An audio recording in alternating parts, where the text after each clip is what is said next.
Hey guys, today we're gonna make some spaghetti Nepali THUKPA so that we're gonna use those veggies. There we go. So basically these are all my ingredients that I'll be using it. So here we go. Alright, cumin seed. Put some onion.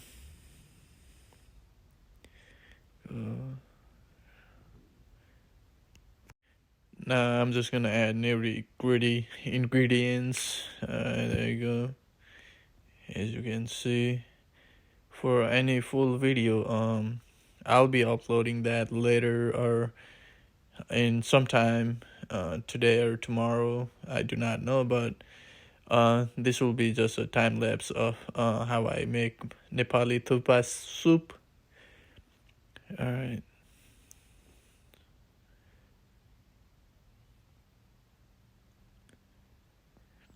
So ready to eat now.